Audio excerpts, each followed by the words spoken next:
Hello and welcome. You're listening to the It's All in the Cards podcast, a horror fiction podcast where all questions are welcome, but you may not like the answers. Some material may not be suitable for all audiences. Listener discretion is advised.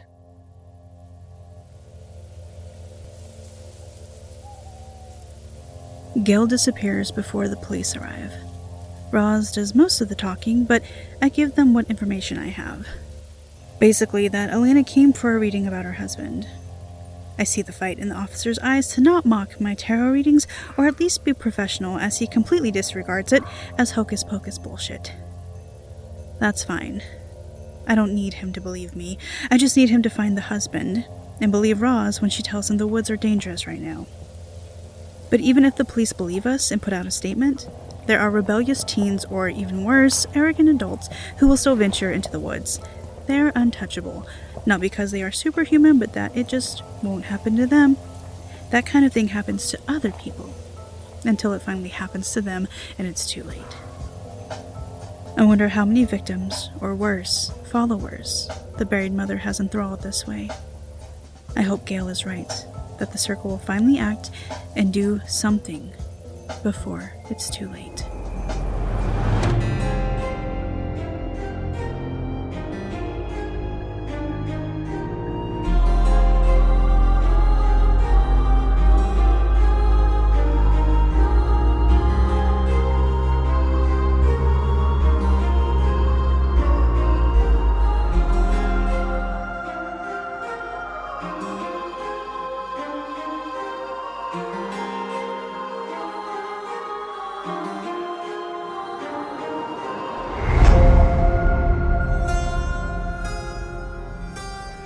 It's All in the Cards. Season 3, Episode 8, The Echoes. I let Roz think out loud on the trek back to the house. She's planning what she and her mother are to say to the circle to make them take action. I hear her words, but my focus is on the buried mother and what she said to me that night at the glory hole. The deal I made with her. It seems the time is coming quickly when I have to pay up, but that's only if she delivers on her side of the deal. Part of me thinks she's lying, but another part of me, a smaller part of me that grows day by day, wonders how she can deliver on her promise.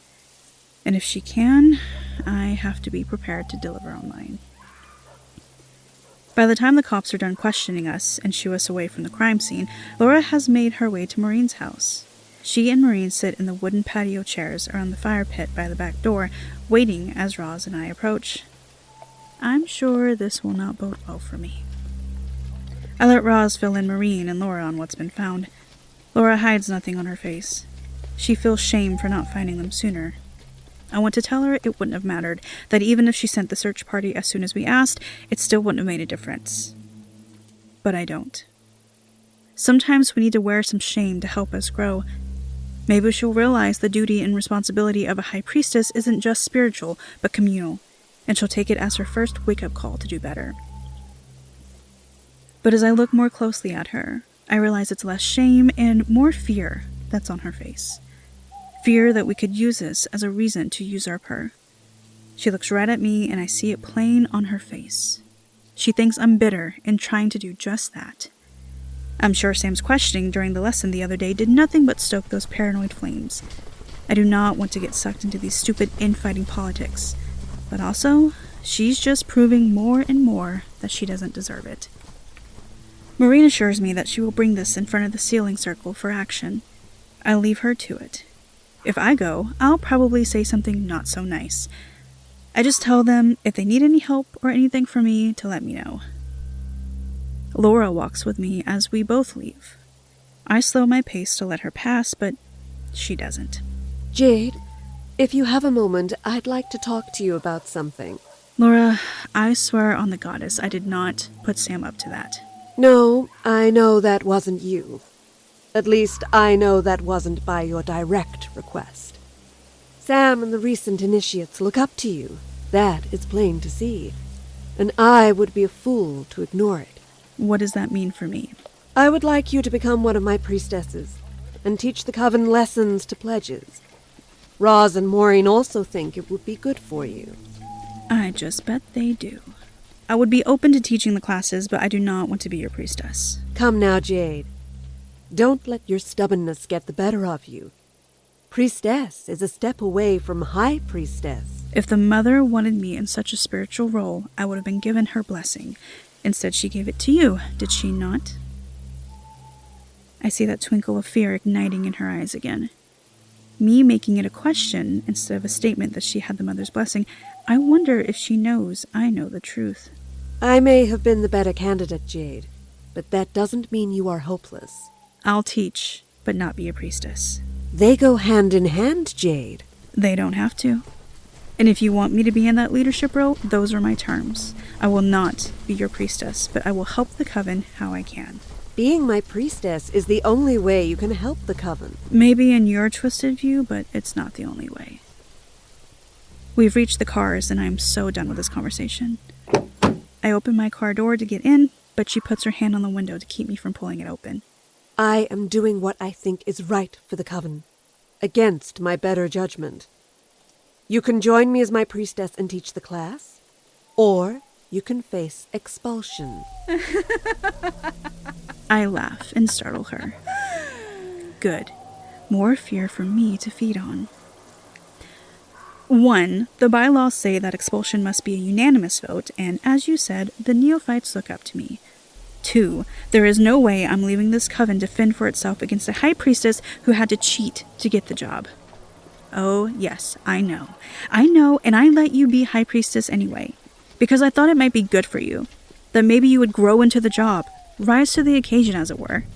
But all I've seen you do the last few weeks is rake the title through the mud with your hesitation and indecision.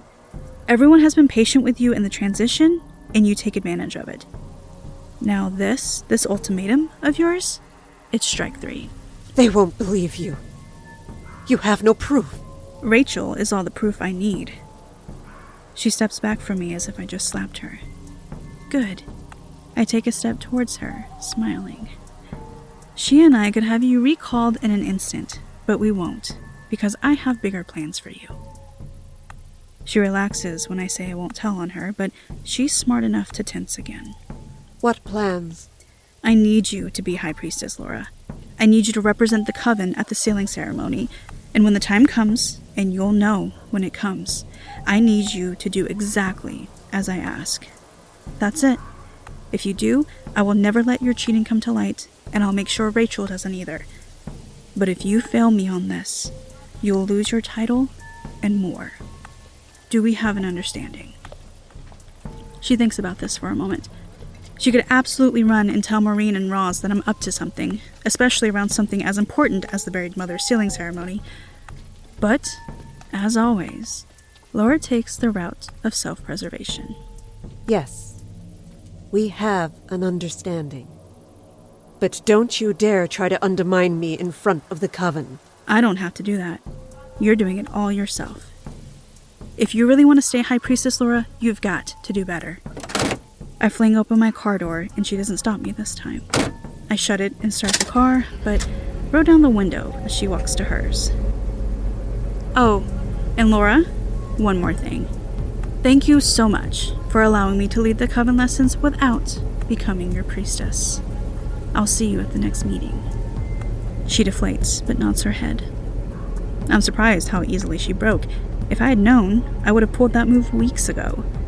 I don't plan to blackmail her to do much, but as the sealing ceremony draws closer, even closer now with these killings, I need to submit my plan as quickly as possible.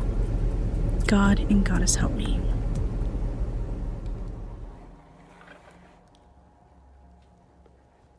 The next morning, I open the store with headphones in, a clear indication to Ephraim that I am not there to talk to him. After a wave and a small smile, he went back to making a fresh pot of coffee. I still don't know how he can spend all day in the store and not be bored out of his mind. But maybe God keeps him company? Who knows? I'm certainly not going to ask him. We spend the morning orbiting around each other, staying just far enough away from the other person that we don't have to interact. At least, that's what I'm doing. If he's purposely staying away from me, all the better. I'm still listening to my comfort music and dusting the crystals that live on the top shelf behind the counter when I feel a tap on my arm and nearly fall off of the step stool. Ephraim holds out his arms to catch me, but I grab the shelves to steady myself and glare at him. He points to the door, and I see why he interrupted me. A young woman and a little boy, probably around 8 years old, stand just inside the door. In his hands, he clutches a bundle of dollar bills and coins. I take out my headphones and climb down, pointedly ignoring Ephraim. "Welcome to Which Way Between the Lines. Can I help you?" The young woman gives the little boy a nudge. Go on. She's not gonna bite you.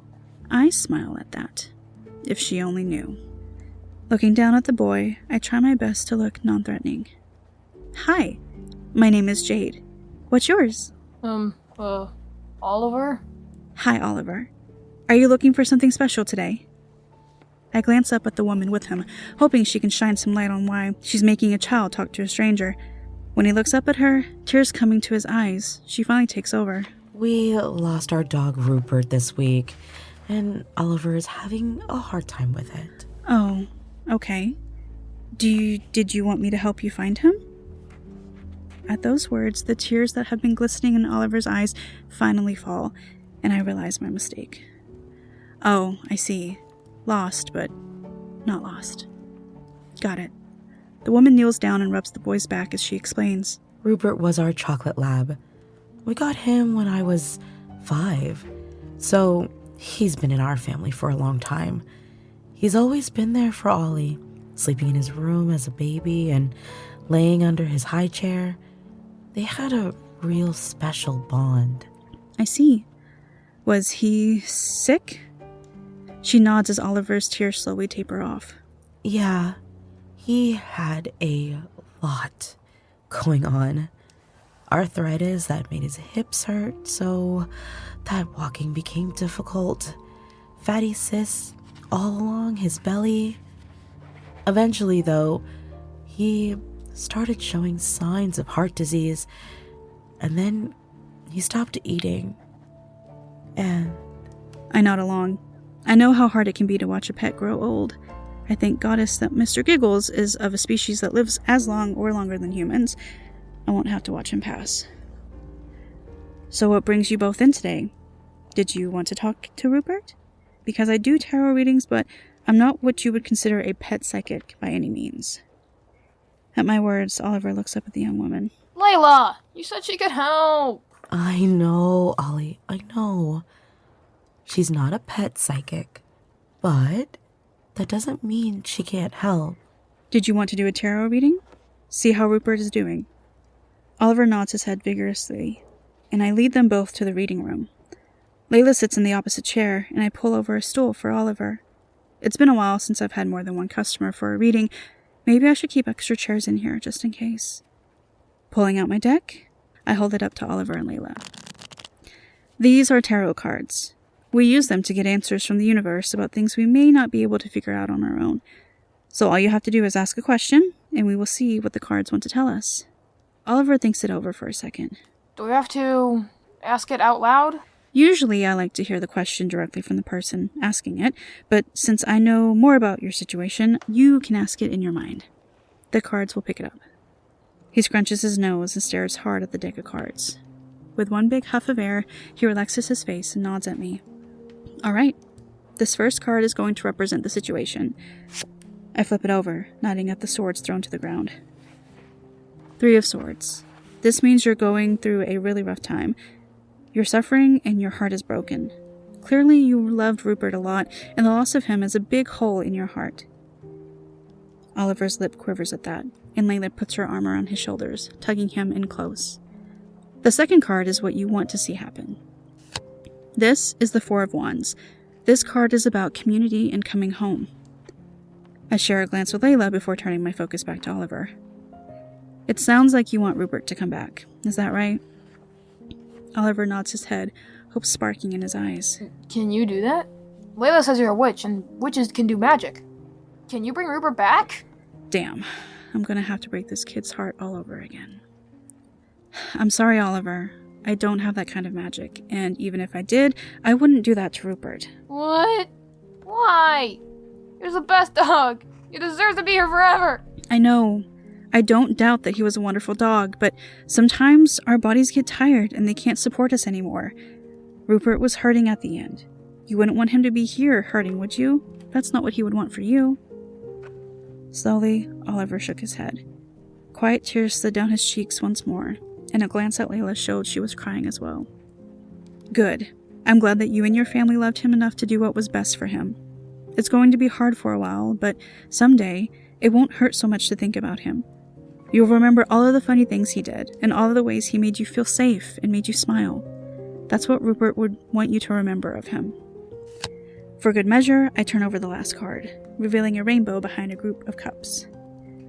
The 10 of Cups. Happiness, fulfillment, love.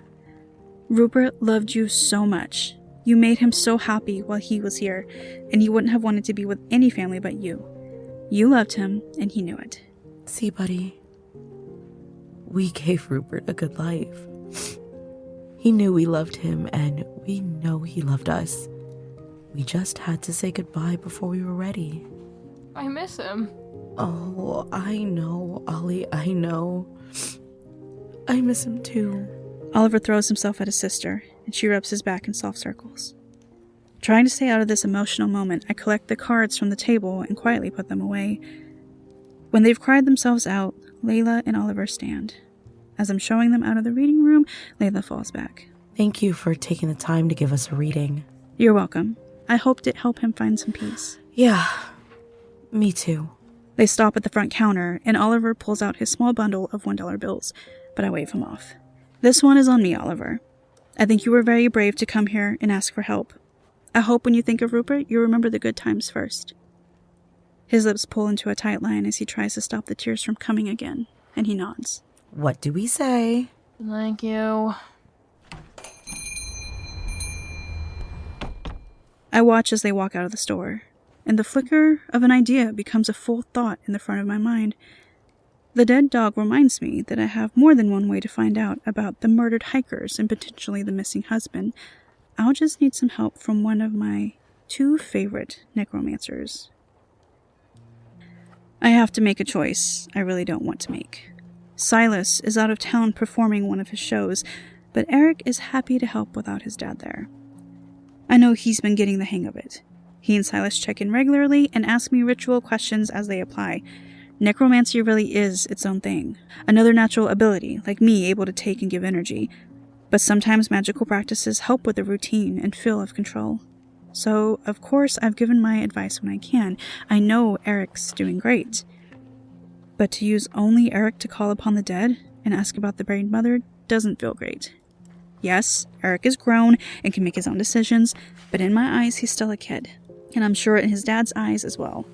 It feels a bit off letting him do this on his own. But he made the drive all the way across the state at a moment's notice. He's here and he's willing. It's hard to tell him no now. I wish I had known his dad was out of pocket before reaching out to both of them. Group chats will be my downfall. We're sitting at my reading room table. I made sure Ephraim was already out to dinner for the evening. I so do not need him to be here when we call upon the dead. I doubt he would be for it, and I don't have time to listen to his lectures. So it's just me and Eric in the room. I stare long and hard at him as I consider all of this. He just shakes his head at me. Come on, Jade, I've got this. All Dad'd do if he was here is just worry over my shoulder. I can focus better without him. I believe you, but I'm still going to protect you as much as possible. Which is why I'm going to draw another protection circle on top of the one that's already in this room, and why there is someone outside monitoring us. If they hear us in trouble, they are to come and help. I almost tell him it's Gale and Marcus. Almost. Eric's a necromancer. He deserves to know that there are more supernatural races that are real, but I don't need him distracted with the thousands of questions I'm sure he has for them. Maybe after we get the info we need, then I'll reward him with it. Gale might be delighted by the questions. Marcus, not so much. I don't so much draw a new circle of protection as supercharge the one already in their room. The circle thrums to life so subtly, no one without a magic bone in their body would notice. Eric straightens up a bit as I close it. Okay, you are as secure as you are getting for this. If at any time you feel like it's too much, you bail out. Understood? Yes, Mom. All right. I'm ready when you are. Eric takes a deep breath and closes his eyes. He goes to that inner place where his power dwells. He told me in those early days it was like letting a dam loose, but now it's just like opening a door and walking through. I'm glad the kid is doing so well. I was afraid he would just try to hide from it, like his dad, but I think seeing his dad heal through his own trauma with it encouraged him not to walk that path.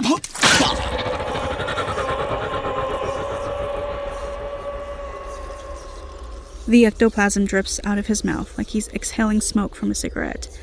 Only this shit is sticky and something I never want to touch again. Its webby copper texture glows under the orange light of my reading room, pulsating with hands and faces trying to push through. What they say, I can never make out. They're always just whispers, but I like it that way. I can imagine what it must be like for the dead to constantly berate me into listening. That's a good question, Jade. Dang, the kid has gotten a lot better talking with his mouth full. Maybe I'm overly paranoid because he's so young, and Silas's son. What is the buried mother's plan? What are her minions doing for her?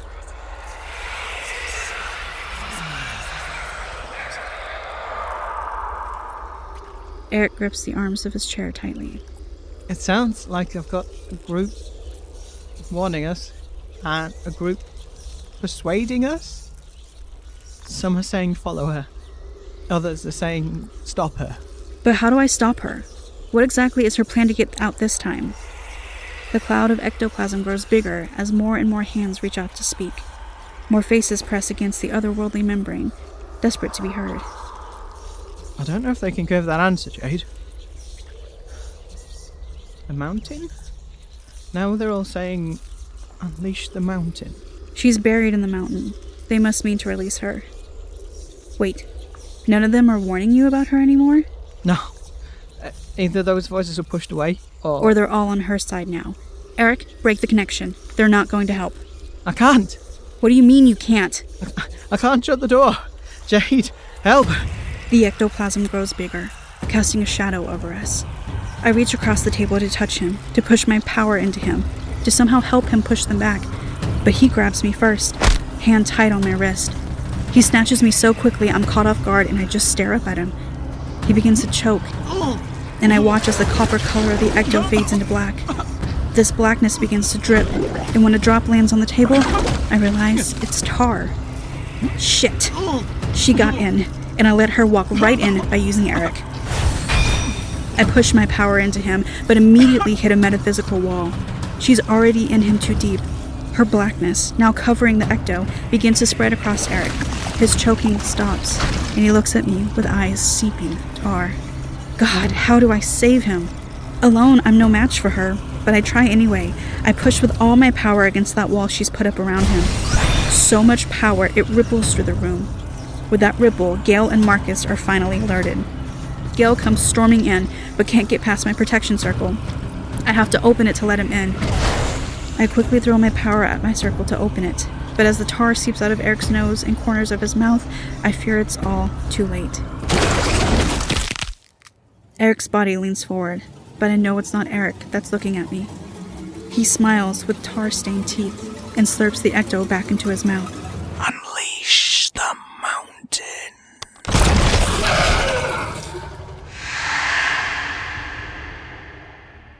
Without another word, the trapdoor beneath Eric's chair opens, and he's gone. Gale goes rushing after him, but comes up empty-handed. She took him. I don't know how she could take him like that, but she did. I let Eric open the door straight to her, and now I've got to figure out how to get him back.